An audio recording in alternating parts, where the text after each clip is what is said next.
गौतम बुद्ध का जीवन हर किसी के लिए प्रेरणादायी है। गौतम बुद्ध बौद्ध धर्म के प्रवर्तक थे। इनका जन्म 483 ईस्वी पूर्व तथा महापरिनिर्वाण 587 ईस्वी पूर्व में हा था। बचपन में उनको राजकुमार सिद्धार्थ के नाम से जाना जाता था। बौद्ध ग्रंथों के अनुसार गौतम बुद्ध के जन्म से 12 वर्ष पूर्व ही एक आर्षि ने भविष्यवाणी की थी कि यह बच्चा या तो एक सार्वभौमिक सम्राट या महान आर्षि बनेगा। 35 वर्ष की आयु में उन्हें ज्ञान की प्राप्ति हुई थी। वह संसार का मोह त्याग कर तपस्वी बन गए थे और परम ज्ञान की खोज में चले गए थे। आइए आज हम आपको सिद्धार्थ के महात्मा बुद्ध बनने तक के सफर के बारे में बताते हैं। बुद्ध का गोत्र गौतम था। बुद्ध का वास्तविक नाम सिद्धार्थ गौतम था। उनका जन्म शाक्य गणराज्य की राजधानी कपिलवस्तु के निकट लुम्बिनी में हुआ था। बुद्ध के जन्म के 7 दिन के भीतर ही उनकी माता का देहांत हो गया था। उनका पालन पोषण उनकी मौसी गौतमी ने किया था। शिशु का नाम सिद्धार्थ रखा गया था। शाक्य वंश के राजा शुद्धोधन सिद्धार्थ के पिता थे। सिद्धार्थ के जन्म से पूर्व हुई भविष्यवाणी से परेशान होकर उनके पिता ने उन्हें तपस्वी बनने से रोकने के लिए राजमहल की परिधि में रखा। गौतम राजसी विलासिता में पले बढ़े।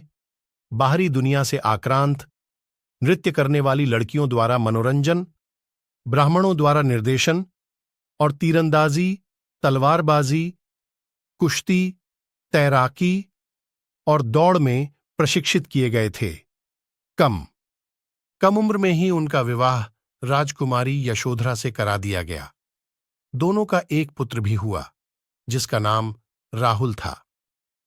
सिद्धार्थ बचपन से ही अत्यंत करुण हृदय वाले थे। वह किसी का भी दुख नहीं देख सकते थे। इतने प्रयासों के बाद भी 21 वर्ष की आयु में उनकी अपने राज्य कपिलवस्तु की गलियों में उनकी दृष्टि 4 दृश्यों पर पड़ी। ये दृश्य थे: एक वृद्ध विकलांग व्यक्ति, एक रोगी, एक पार्थिव शरीर और एक साधु। इन 4 दृश्यों को देखकर सिद्धार्थ समझ गए थे कि सबका जन्म होता है, सबको बुढ़ापा आता है, सबको बीमारी होती है और एक दिन सब मृत्यु को प्राप्त होते हैं। इससे व्यथित होकर उन्होंने अपना धनवान जीवन, अपनी पत्नी, पुत्र एवं राजपाट का त्याग करते हुए साधु का जीवन अपना लिया और जन्म, बुढ़ापा, दर्द, बीमारी और मृत्यु से जुड़े सवालों की खोज में निकल गए। सिद्धार्थ ने अपने प्रश्नों के उत्तर ढूंढने शुरू किए। समुचित ध्यान लगा पाने के बाद भी उन्हें इन प्रश्नों के उत्तर नहीं मिले। फिर उन्होंने तपस्या भी की, लेकिन अपने प्रश्नों के उत्तर नहीं मिले।